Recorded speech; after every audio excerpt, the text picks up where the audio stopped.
গুরুকে দুই ভাগে ভাগ করা হয়েছে। একজন হচ্ছেন দীক্ষার গুরু আর একজন হচ্ছে শিক্ষার গুরু। তো দীক্ষার গুরু যিনি কর্ণকুহুরে মন্ত্র দেয় তাকে বলা হচ্ছে দীক্ষার গুরু। আর শিক্ষার গুরু মানে যার কাছে যা শিখা যায় তিনি হচ্ছে শিক্ষার গুরু। যদি আমি এই মৃদঙ্গ বাজা কারো কাছে শিখি তিনি আমার মৃদঙ্গের গুরু। যদি আমি এই হারমোনিয়াম বাজা কারো কাছে শিখি তিনি আমার হারমোনির গুরু। আমরা যে স্কুল কলেজে পড়ি তেনারাও আমাদের গুরু। তো যার কাছে যা শিখা হয় তাকে বলা হচ্ছে শিক্ষার গুরু। এই শিক্ষার গুরু যে কেউ হতে পারে, কেননা আমাদের শাস্ত্রে নয় এবং বহুভাবে বলা হচ্ছে জন্ম থেকে মৃত্যু পর্যন্ত জীবকে মানুষকে শিখতে হয়, শিক্ষা কোনো বয়স হয় না। যে কথা গৌরাঙ্গ মহাপ্রভু বললেন চৈতন্য চরিতামৃতে, রায় রামানন্দকে বলেছিলেন যে কিবা বিপ্র কিবা নেশি সূত্র কেন নয়, যেই তত্ত্ববেত্তা সেই গুরু হয়। এখানে একটা তফাৎ বুঝতে হবে। এখানে শ্রবণ গুরুর কথা গৌরাঙ্গ মহাপ্রভু চৈতন্য চরিতামৃতে বলেছিলেন। কেননা মহাপ্রভু একদিন রায় রামানন্দকে বললেন যে তুমি পাঠ করো আমি শ্রবণ করব। তো রায় রামানন্দ চিন্তা করতেছেন যে তিনি গৌরাঙ্গ মহাপ্রভুকে কি করে আমি পাঠদান দেই। তো এই চিন্তা যখন করতেছে তখন গৌরাঙ্গ মহাপ্রভু রায় রামানন্দকে বললেন যে রায় রামানন্দ চিন্তা করিও না, কেননা কিবা বিপ্র কিবা নেশি সূত্র কেন নয়, যেই তত্ত্ববেত্তা সেই গুরু হয়। যিনি তত্ত্বদর্শী পুরুষ হয়, যিনি সেই ভগবত বেত্তা হয়, তিনি গুরু হতেই পারে। তুমি পাঠ করো। আর দীক্ষার গুরু আমরা যাকে করব, কি মন্ত্রে দীক্ষিত হবেন সেটা যেমন শাস্ত্রে আছে, কোন বয়সে দীক্ষা গ্রহণ করতে হয় সেটা যেমন বলা আছে, কোন বারে কোন তিথিতে কোন বয়সে কি মন্ত্রে কোন লগ্নে কি কি দ্রব্যের দ্বারা দীক্ষা গ্রহণ করতে হয়, কার কাছে গ্রহণ করতে হয় তা শাস্ত্রে রয়েছে। তার নাম হচ্ছে দীক্ষা গুরু। এই দীক্ষা গুরু সকলেই হতে পারে না।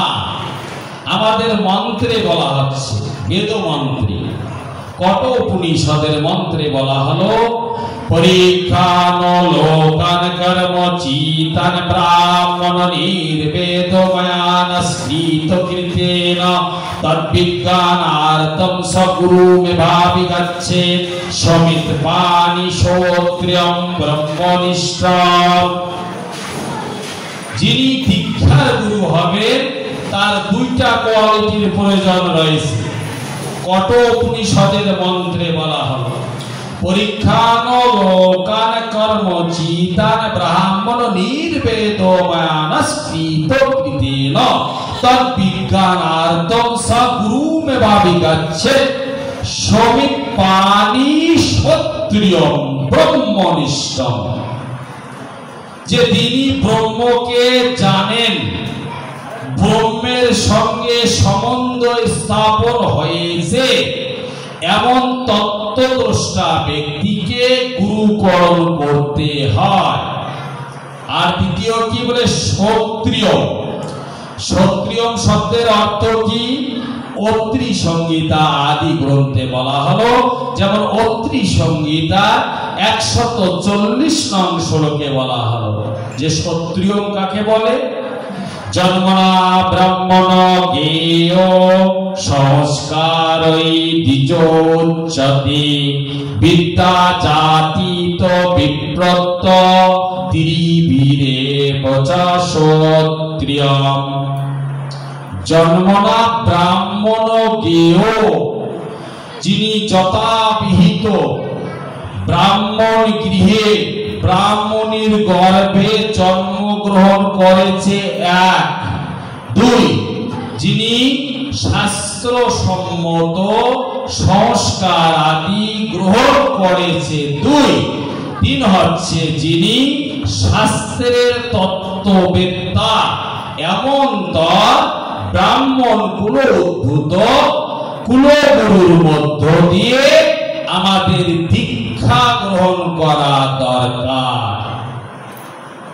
তো হয়তো অনেকের এরকম এখানে আমরা যদি থেকে থাকি হয়তো মনে অনেকের কষ্ট হতে পারে যে ক্ষত্রিয় কেন গুরু হবে না, বৈশ্য কেন হবে না, শূদ্র কেন হবে না, কেননা বর্ণ তো চারটায়।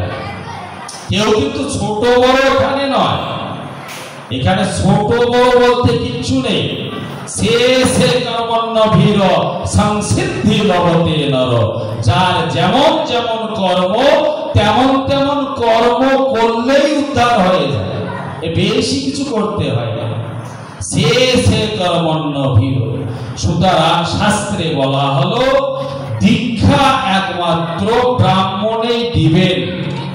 ভগবান শ্রীকৃষ্ণের গুরু তিনিও ব্রাহ্মণ ছিলেন, রামচন্দ্রের গুরু তিনিও ব্রাহ্মণ ছিলেন, বাবা লোকনাথের গুরু তিনিও ব্রাহ্মণ ছিলেন, রামকৃষ্ণ পরমহংস দেবের গুরু তিনিও ব্রাহ্মণ ছিলেন, পঞ্চ পাণ্ডবের গুরু তিনিও ব্রাহ্মণ ছিলেন, বামা খেপার গুরু তিনিও ব্রাহ্মণ ছিলেন, রামকৃষ্ণ পরমহংস দেবের গুরু তিনিও ব্রাহ্মণ ছিলেন, মাতা সীতা দেবীর গুরু তিনিও ব্রাহ্মণ ছিলেন, শ্রীকৃষ্ণ চৈতন্য নিত্যানন্দ অদ্বৈত গদাধর এই যে পঞ্চতত্ত্বের গুরু তাও আমাদের ব্রাহ্মণেই ছিলেন, গৌরাঙ্গ মহাপ্রভুর গুরু তিনিও ব্রাহ্মণেই ছিলেন।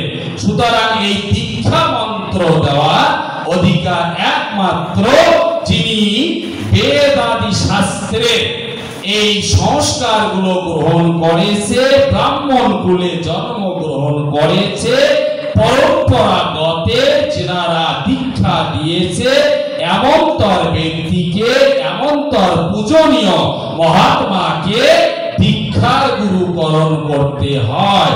জয় জয় শ্রী গুরুপতি আনন্দে হরি হরি বল।